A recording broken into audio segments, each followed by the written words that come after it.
saluer tous qui nous regarder de près comme de loin. L'Union féminine de l'Église méthodiste unie Jérusalem des 220 logements a le plaisir de vous entretenir autour d'un thème. Mais avant, nous allons procéder à la présentation de nos invités. Je suis Madame Bré Honorine, je suis l'aumônière des femmes, prédicatrice à l'Église Jérusalem des 220 logements. Je suis Madame Clarisse Barre, je suis monitrice à l'école du dimanche à l'Église méthodiste unie Jérusalem des 220 logements. Je suis le frère Alain-Claude Amonkou, membre du mouvement des réveils des 220 logements. Je suis la sœur Evelyne Anneau, prédicatrice de l'Église 220 logements. Je suis le pasteur de Sauva Jacob, pasteur en charge des communautés, la source du salut et Jérusalem de 220 logements. Ok, après la présentation, nous allons demander au pasteur, notre berger, de nous conduire dans la prière. Prions Dieu. Père, nous te bénissons, te louons et te rendons grâce, toi qui es dans ton amour et dans ta miséricorde. Nous donne-nous retrouver, Seigneur, sur ce plateau. Nous te voulons, toi, le mettre au milieu de nous pour conduire ce moment pour le bien de ton peuple, de tes enfants, par le nom de Jésus. Nous disons Amen. Amen. Bien-aimés, nous traitons aujourd'hui le thème suivant, la femme chrétienne dans le confinement, dû à la pandémie du Covid-19. Nous allons donc faire un tour et nous allons demander à nos invités de nous dire comment est-ce qu'ils vivent le confinement depuis que la pandémie du Covid-19 nous a bloqués dans nos maisons. Madame Barre Clarisse, vous pouvez nous dire quelque chose à propos de votre journée? Le confinement, à mon niveau, il est partiel. Je travaille une semaine sur deux. À cause donc de la pandémie, j'ai dû libérer la servante. Et donc, il faut vraiment reprendre en main la maison et s'occuper de la cuisine, faire le ménage et puis prendre soin, s'occuper de son enfant, son mari. Voici donc mes journées. Ok, merci à Madame Barre. Monsieur Amonkou, comment est-ce que vous vivez le confinement avec votre épouse, avec certainement votre enfant? Moi et ma famille, il faut dire que, étant donc un membre du mouvement du réveil, nous étions tous chaque matin ici à l'église. Mais vu donc cette pandémie, l'église donc étant fermée, donc nous sommes carrément à la maison. Nous sommes tous à la maison. Et donc, le matin, nous essayons de faire notre culte familial. Nous essayons d'échanger. Et moi, particulièrement, de faire mes recherches et appeler les frères et les sœurs avec qui nous partageons donc la parole de Dieu. Voici un peu comment est-ce que je vis donc mon quotidien depuis ce confinement. Merci au frère Amonkou. Nous allons demander à la sœur Anneau de nous dire un peu comment elle vit ce confinement depuis quelques mois. Concernant mon confinement, je le vis partiellement, puisque j'exerce une activité et je suis censée aller au travail.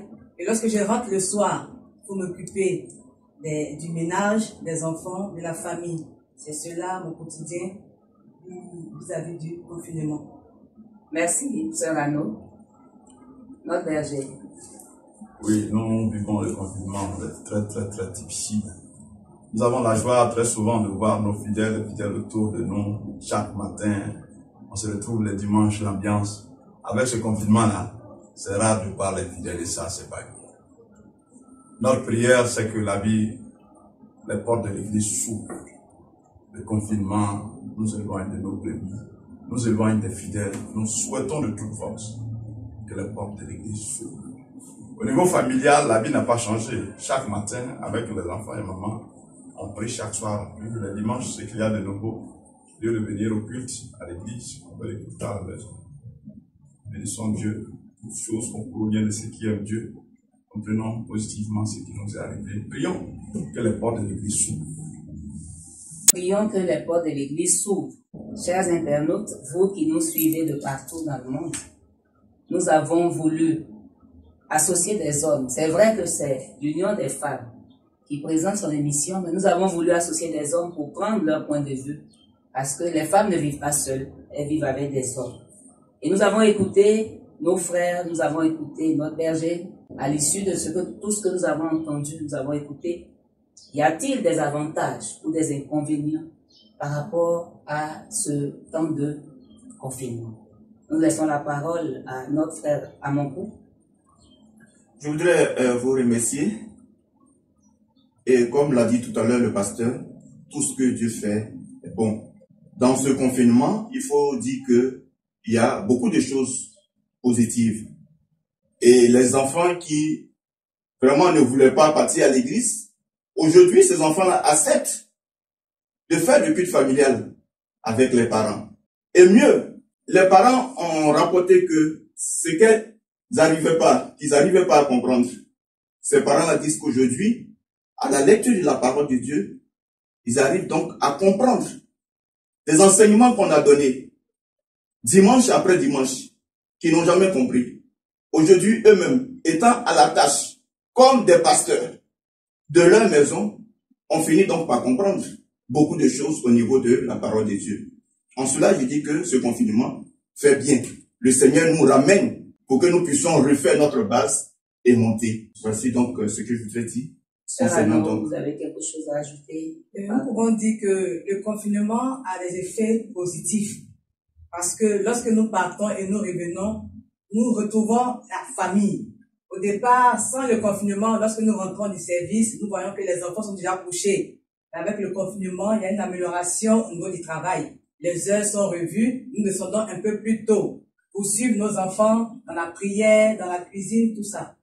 N'est-ce pas parce qu'il y a le couvre-feu? Parce que ici, il faut dire que le confinement, jusqu'ici, est partiel. C'est pas un confinement général. Parce que ailleurs, en Europe, c'est un confinement général. Mais en Côte d'Ivoire, nous sommes en situation de confinement partiel. N'est-ce pas parce que il y a le couvre-feu que les parents rentrent tôt? Si, c'est à cause du couvre-feu que les parents rentrent tôt. Sinon, au départ, chacun vaquait à ses occupations et les heures de venir à la maison étaient différentes. Mais avec ce confinement, chacun est obligé de se plier à ses heures et rentrer un peu plus tôt pour la prière, pour rester en famille, pour communier, tout ça. On y va, vous pouvez dire quelque chose? Oui, le confinement a un gros avantage, en tout cas à mon niveau. Il faut dire que premièrement, j'ai du repos. Avec le travail et une année un peu difficile, on a senti vraiment une grosse fatigue. Et avec ce confinement, ça nous a donné le temps, la possibilité de nous reposer. Deuxième chose, le confinement a permis un vrai rapprochement parce qu'avec le travail, je rentrais vraiment tard, il faut le dire, et j'avais pas le temps de parler avec ma fille. Et avec le confinement, je me suis rendu compte que ma fille avait vraiment besoin de moi. Elle avait vraiment besoin de passer du temps avec moi. Et ce confinement nous donne l'occasion de nous rapprocher, de faire des activités ensemble, de prier ensemble, et comme je suis monitrice, de lui donner un enseignement confiné pour qu'elle puisse vraiment mieux s'approprier la parole de Dieu, donner sa vie et puis comprendre certaines choses qu'elle ne comprend pas. Et ce confinement permet aussi vraiment de retrouver mon homme, avec qui il n'y avait plus vraiment le temps. Quand on vient à la maison, comme j'ai dit, j'ai une servante qui ne reste pas. Donc quand elle va, moi je viens à la maison, il faut que je rentre dans la cuisine, que je fasse ce qu'il y a à faire. Donc avec le confinement, ça me permet d'avoir un peu plus de temps pour pouvoir parler, communiquer à la maison. Vraiment, le confinement m'a apporté beaucoup de choses. Je voudrais rebondir sur ce que Mme Ba vient de dire. Effectivement, moi-même aussi, j'ai travaillé 4, 5 ans sans repos. Esclave véritablement de Jésus-Christ. Chaque fois, on disait non, le Seigneur est à nos côtés, le Seigneur est là pour nous aider. Mais avec ce confinement, on a pris un peu de repos, un peu de recul, un peu de repos, et nous voyons qu'au niveau de la santé, vraiment, il y a quelque chose qui est en train de se faire. Papa, qu'est-ce que nous apporte? Nous rendons grâce à Dieu. Tout concourt au bien de ce qui est Dieu. avec ces confinements, ce qu'on ne pouvait pas faire hier, on n'arrivait pas à faire aujourd'hui, on le fait. Donc voici ici pour faire une émission qui sera mise sur les réseaux sociaux. Hier, on ne le faisait pas. Et ça, c'est une très bonne chose. Je prie que cette habitude, ce que nous venons de commencer, soit une habitude, que même après le temps de confinement, on puisse transmettre le message sur les réseaux sociaux. En tout cas, nous bénissons le Seigneur. Le confinement n'est pas que négatif. Il a aussi des effets positifs. Ici, c'est le temps de l'expression de la foi de ceux qui sont appelés vraiment chrétiens. Et tu vois que dans ce temps, il y a des gens qui viennent à l'église prier tout seuls, pleurer devant la face de Dieu, qui cherchent Dieu de tout cœur. Dans ce temps de confinement, Dieu fait promouvoir des chrétiens de qualité. Et je bénis le Seigneur. Vous voyez que depuis le matin, des gens soient ici. Les pères de famille ont abandonné leur service, leur maison pour être ici. Ne serait-ce que pour faire passer une émission, sans qu'ils aient reçu ça. Mais la récompense leur viendra de Dieu. Le confinement apporte beaucoup. Tout concourt au bien de ceux qui aiment Dieu. Et regardons pas souvent l'effet négatif, mais aussi les effets positifs. Aujourd'hui, on transmet le message par des ondes de mille manières. Et nous bénissons. Et une autre chose, c'est que aujourd'hui, le temple central est fermé, mais le temple de famille, les églises de famille font des prières à tout moment. Des flammes de feu qui jaillissent des familles et qui brisent le coronavirus. Ça va s'arrêter. Dans peu de temps, il sera vu dans le rétroviseur. On a donc grâce à Dieu pour ça. Amen. Tous nos invités, je pense, ont ressorti l'aspect positif du confinement. Est-ce qu'il n'y a rien de négatif qu'on puisse mentionner? Il faut dire que les enfants sont à la maison, l'électricité qui prend son cours, puisque du matin au soir, les enfants sont devant la télévision, il faut manger matin, midi, soir, vraiment, c'est un peu compliqué. Au niveau de la vie communautaire, quand il y a confinement, les frères et sœurs qui entretenaient une communion fraternelle, une communion de vie et d'adoration, sont restés chez eux. Et dans cette crise, vous allez voir, après cette crise, il y a certains qui vont tomber, qui vont faire des chutes dans la foi. Ce confinement, les gens qui n'ont pas l'habitude de prier seuls, aujourd'hui, vont faire des chutes. Les conséquences, c'est qu'au niveau des recettes de l'église, il y a certaines personnes, des faibles chrétiens qui vont dire, ah, youpi, on va plus faire offrande. On va plus payer les recettes de l'église pleinement. Il y a certains qui ont bien la volonté de venir donner les offrandes, même au niveau de la moisson. La moisson, c'est l'une des activités qui apporte beaucoup à l'église. Frère Amankou, vous avez quelque chose à dire par rapport à votre épouse quand vous la regardez à la maison du matin au soir parce qu'elle est confinée? Qu'est-ce que vous avez à nous dire? Bon, ce que je peux dire concernant mon épouse, je mettrai ça dans la phase, elle était positive. Parce que avant le confinement, je rentrais tardivement. Je sors très tôt, lever tôt, coucher tard. Et donc, ça faisait que c'était difficile de voir madame. C'est quand j'arrive, tout le monde est endormi, madame est endormie, ma fille également. Comme moi-même j'ai mes clés, je rentre de ma maison tranquillement, aller manger, prier, dormir. Et c'était donc difficile. Je dis que c'était vraiment difficile. Aujourd'hui, on est ensemble, nous voyons régulièrement. Et donc, j'ai vu ça du côté vraiment positif, parce que est-ce que vous ne trouvez pas, sans vous couper, sans toutefois vous couper, est-ce que vous ne trouvez pas que les femmes étant à la maison sont devenues très dépensières? Bon, il y a aussi ça, effectivement. Est-ce que c'est un aspect positif ou négatif? Là, là c'est une colle. Parce que là, étant quotidiennement à la maison, quand il y a quelque chose, va voir papa. Bonimba, qu'est-ce que vous pouvez nous dire comme effet négatif? J'ai fait part du côté positif, mais le côté négatif, il se trouve que moi, c'est au niveau de l'enfant qui ne peut plus sortir, qui est à la maison. Donc, rester entre quatre murs pour un enfant, c'est une chose très difficile. Alors, trouver le moyen d'occuper l'enfant, c'est vraiment un sujet de réflexion. Et voilà que les enfants, si on y prend garde, restent devant la télévision, passent le temps devant la télévision. Ils étudient de moins en moins parce qu'ils ne voient plus pourquoi étudier. Il n'y a pas d'école, il n'y a pas vraiment de challenge. Donc l'enfant regarde la télévision, les dessins animés à longueur de journée. C'est un côté négatif pour moi. Il faut trouver à chaque fois quelque chose pour que l'enfant se détourne de la télé, pour qu'il puisse se concentrer sur autre chose. Quelle réflexion, le fait que les enfants confinés n'ont plus la possibilité de bouger, n'ont plus la possibilité de se voir en face d'un challenge qu'est l'école. Est-ce qu'il y a possibilité de leur établir un calendrier pour les aider? Un calendrier, on va dire, de gestion de leur présence à la maison, de la journée. Est-ce qu'on sera à même de leur établir un calendrier pour les aider? Qu'est-ce que vous en dites? C'est bon de pouvoir établir un calendrier d'activité avec les enfants. La situation nous donne l'occasion de faire connaître à l'enfant certaines choses qu'ils n'ont pas l'habitude, n'ont pas l'occasion de faire parce qu'ils vont à l'école. Faire le ménage, par exemple. Laver les assiettes, apprendre à laver les assiettes, apprendre à faire couper les oignons et tout, rentrer dans la cuisine. Dernièrement, une fois, j'ai dit à ma fille, on va faire cri-cri. Je vous assure qu'elle m'a suivi pendant 2 jours. Maman, tu as dit qu'on va faire cri-cri. Maman, tu dis on va faire cri-cri. On a fini par faire cri-cri et on a mangé cri-cri.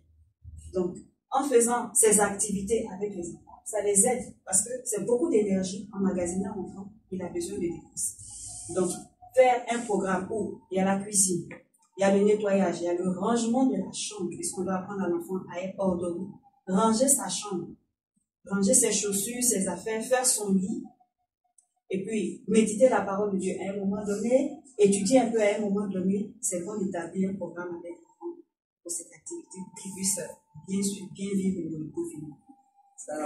En ce qui concerne moi, ma famille, il faut dire qu'avant le confinement, ma fille avait un répétiteur à la maison avec qui elle travaillait. Et de temps à autre, mon épouse, donc, je suis un peu en aide.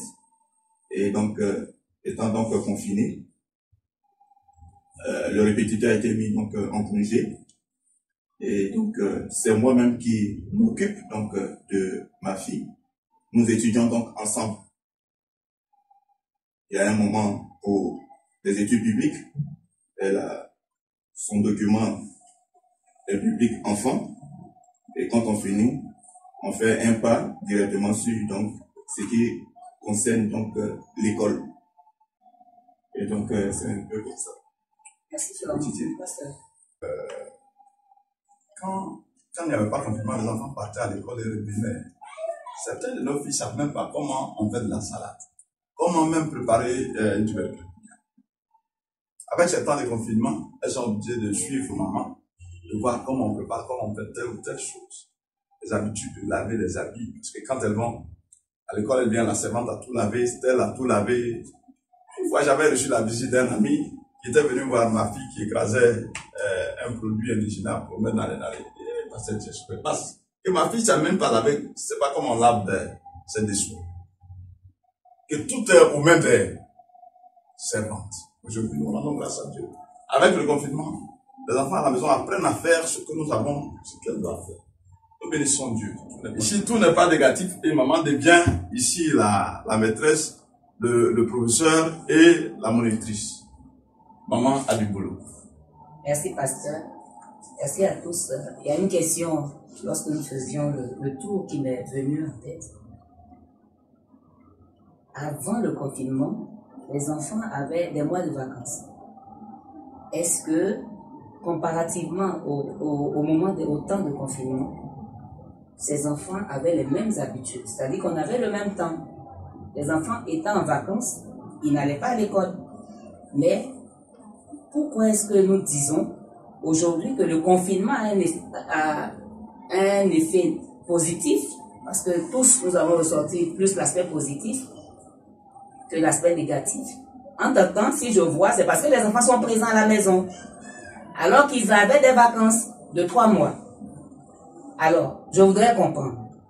Est-ce Dieu qui veut que ce temps de confinement puisse servir aux uns et aux autres, aux parents que nous sommes, aux enfants, d'apprendre quelque chose de plus, ou en tout cas je laisse la question ouverte. Les temps de vacances ordinaires, on donnait la permission aux enfants d'aller se divertir. Ils n'avaient pas l'obligation de rester à la maison. Mais si dans ce confinement, nous tous, nous sommes obligés de rester à la maison, comment sera différent? Donc il y a une situation, est-ce que nous ne voyons pas ici la peur d'être contaminés par la maladie qui nous restreint obligatoirement à la maison et qui nous donne de ne plus avoir la possibilité de nous divertir, de vaquer à des occupations hors travail, hors maison, et qui nous amène à rester à la maison et d'avoir des programmes différents. Je m'explique. Lorsque les enfants sont en vacances normalement, les parents travaillent. Les parents travaillent normalement. Et les enfants, en plus d'être à la maison, ont le temps de sortir, de voir des amis, d'aller se divertir à la plage, etc. Mais là, toutes ces choses étant soustraites de la vie que nous devons mener, n'est-ce pas la peur qui fait que, étant à la maison, nous avons tout le temps pour faire, on va dire, pour vivre le confinement. Et n'est-ce pas aussi parce que les temples sont fermés? Il n'y a plus, parce que nous tous avons touché l'aspect spirituel, les temples sont fermés, les cultes familiaux ont émergé. N'est-ce pas parce que les temples sont fermés? N'est-ce pas parce qu'il n'y a pas de divertissement? N'est-ce pas parce que on ne peut plus sortir par crainte d'être contaminé que les enfants, les parents se concentrent à une vie spirituelle, à une vie sociale, on va dire plus, comment on va dire ça, à une vie conjugale entre mari et femme qui est plus aisée? Il faut dire que la situation nous impose de rester à la maison. Le gouvernement m'a imposé qu'on reste à la maison. Et nous sommes obligés d'être là. Les enfants, comme les parents, nous sommes obligés d'être à la maison. Je ne pense pas que ce soit par peur. C'est par obéissance que nous sommes à la maison. C'est par prudence que nous sommes à la maison. Mais nous savons que notre foi étant enracinée en Christ, le Christ étant avec nous, notre protection est garantie. Mais la grâce que Dieu nous a fait de rester tous à la maison par, je vais dire, obéissance à l'autorité, permet à la femme, permet à la maman, permet au papa de déceler un certain nombre de choses. Les enfants en vacances, je vous ai dit tout à l'heure, les enfants sont des boules d'énergie, il est difficile de les canaliser, de les laisser à la maison à ne rien faire. Là, ils sont obligés de rester à la maison à ne pratiquement rien faire en guillemets. Donc, cette possibilité que nous avons permet de resserrer des liens, permet de corriger des défauts, permet de partager des choses qu'on n'avait pas la possibilité de faire à cause du travail qui nous avait soumis à un train-train vraiment assez fort. Et puis, il n'y avait pas la contrainte de ne pas avoir de servante.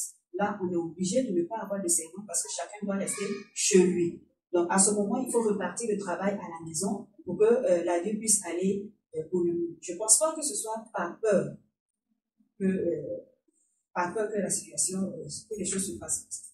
Merci, Monique. Ce que vous dites n'est pas à prendre au sérieux, parce que si tout le monde tous ont peur de mourir, hein. La maladie que nous vivons, pour l'heure, on dit qu'il n'y a pas de remède. Donc, il y a cette peur de ne pas mourir qui habite chacun de nous et qui fait qu'on se protège. Mais en même temps, il y a le respect de l'autorité. Et en même temps, il y a le respect de l'autorité. C'est toutes ces choses jumelées qui nous donnent de rester chez nous. Dans la Bible, dans la parole de Dieu, y a-t-il des personnes qui ont été confinées? Comment ont-elles vécu ce confinement? En parlant de confinement, je pense que le peuple d'Israël, avant de sortir d'Égypte, au moment de la dernière plaie, a connu le confinement. Parce que le Seigneur a dit qu'il fallait mettre le sang de l'agneau sur les portes, rester dans la maison, et pas sortir, rester près de son bagage, avoir les chaussures aux pieds, et puis attendre. Moi, je pense que C'est le premier confinement. En tout cas, c'est ce qui m'est venu à l'esprit. Le peuple de Dieu a eu à connaître ce confinement. Y a-t-il... Il faudrait aussi dire que nous ne sommes pas la première pandémie. Il y a eu d'autres pandémies où il y a eu également aussi ce genre de confinement. Maintenant, à la lumière donc de la parole de Dieu, en plus de ce que Mme Ba vient de souligner, il y a aussi Mariam, ou si vous voulez, Marie, la sœur donc de Aaron, qui a été aussi confinée. À cause de quoi? À cause de ce que elle méditait, elle parlait toujours contre Moïse. Toujours contre le compte de Moïse. Chaque fois. Donc et donc le Seigneur en train de calomnier le serviteur Moïse, de Dieu. au point où le Seigneur donc va se lever à demander donc qu'elle soit enfermée pour 7 jours. Ok, donc Mariam a vécu le confinement. Dans Nombre 12. Elle a vécu le confinement à la suite d'une mauvaise action. De ses murmures, de ses calomnies. Et qui d'autre aussi a vécu un confinement, pas parce que elle a fait, ou il a fait il a commis un mauvais acte, mais a été confiné pour la gloire de Dieu. On voit aussi le cas de la reine Esther. Et lorsqu'elle a été dans la cour, elle était mariée, elle ne pouvait pas venir voir son mari sans qu'il lui donne son accord. On pourrait parler aussi de l'âge d'un confinement. Elle était mise aussi en quarantaine. Elle ne pouvait pas venir voir son mari. Avec quel passage du pays? Dans le livre de Esther, chapitre 4, au verset 11, qui dit ceci. Tous les serviteurs du roi et le peuple des provinces du roi savent qu'il existe une loi portant peine de mort contre quiconque, homme ou femme, entre chez le roi dans la cour intérieure sans avoir été appelé. Celui-là, seul à la vie sauve, et à qui le roi tend le sceptre d'or. Et moi, je n'ai point été appelé auprès du roi depuis 30 jours. Amen. Ok, donc, au regard de ce verset que nous venons de lire, Esther était confinée.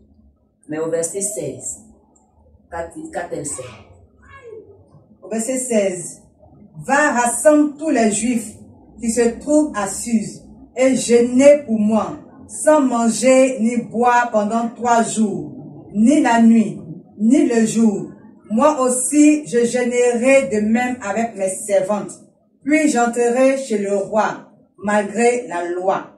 Et si je dois périr, je périrai. Amen. Amen. La situation était difficile. Esther, qui était confinée, a prié, elle a jeûné. Elle a jeûné avec son entourage. Et quelle a été la réponse à ce jeûne? Son jeûne a été favorable. Nous trouvons cela dans Esther chapitre 5, le verset 1 à 3. Esther chapitre 5, verset 1 à 3. Le 3e jour, Esther mit ses vêtements royaux et se présenta dans la cour intérieure de la maison du roi. Devant la maison du roi, le roi était assis sur son trône royal, dans la maison royale en face de l'entrée de la maison. Lorsque le roi vit la reine Esther debout dans la cour, elle trouva grâce à ses yeux, et le roi tendit à Esther le sceptre d'or qu'il tenait à la main. Esther s'approcha et toucha le bout du sceptre. Verset 3. Le roi lui dit, qu'as-tu, reine Esther? Et que demandes-tu? Quand ce serait la moitié du royaume, elle te serait donnée. Amen. Amen. Bien-aimés, voici ce que nous souhaitons partager avec vous. En tant que femmes, si nous sommes confinés, nous ne le sommes pas seulement pour faire des beaux plats, seulement pour entretenir nos maisons, mais nous le sommes pour consacrer un temps à notre Dieu. Dans la prière, dans la méditation, dans le culte familial et dans le jeûne et la prière. Nous sommes aujourd'hui menacés par une pandémie. Comme Le peuple juif l'était avec Esther, menacé d'extermination. Esther était confinée, mais Esther n'a pas fermé la bouche. Esther n'est pas restée sans rien faire. Esther a prié, elle a jeûné. Et le roi lui a promis même la moitié du royaume.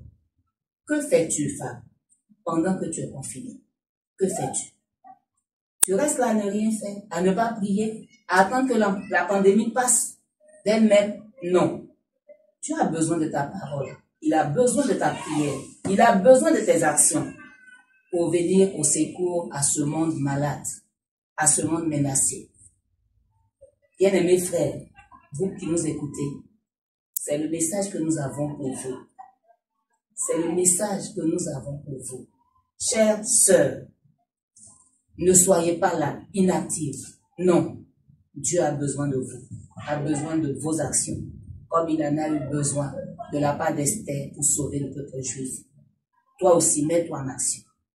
Mais avant, pasteur, qu'avez-vous à nous dire pour la fin? Nous bénissons le Seigneur notre Dieu pour ce temps de confinement. J'invite tous les sœurs, tous les mamans à fléchir au genou. La Bible dit, si le peuple sur qui est invoqué mon nom humilié cherche ma face, j'aurai compassion de ce pays et je délivrerai le pays. Je prie que les mamans, les jeunes, je prie que nous tous, frères et sœurs, nous fléchissons au genou pour invoquer l'Éternel, notre Dieu. Le confinement peut être aussi un temps de retraite pour nous. Je prie qu'il en soit ainsi, pour que nous interrogeons Dieu. Interrogeons Dieu et il nous délivrera. Je vous remercie. Merci, pasteur. Merci à tous nos invités. Ainsi, enfin, notre émission de ce jour. Dieu vous bénisse. Amen. Amen. Prions Dieu. Béni sois-tu, Seigneur, notre Dieu, notre Père, toi qui nous as réunis en cet instant et avec qui nous allons commencer. Nous venons de finir, que ta grâce soit sur chacun de nous, sur nos frères et sœurs, sur la Côte d'Ivoire tout entière, sur l'Église et sur le monde, pour la gloire de ton nom, au nom de Jésus. Amen.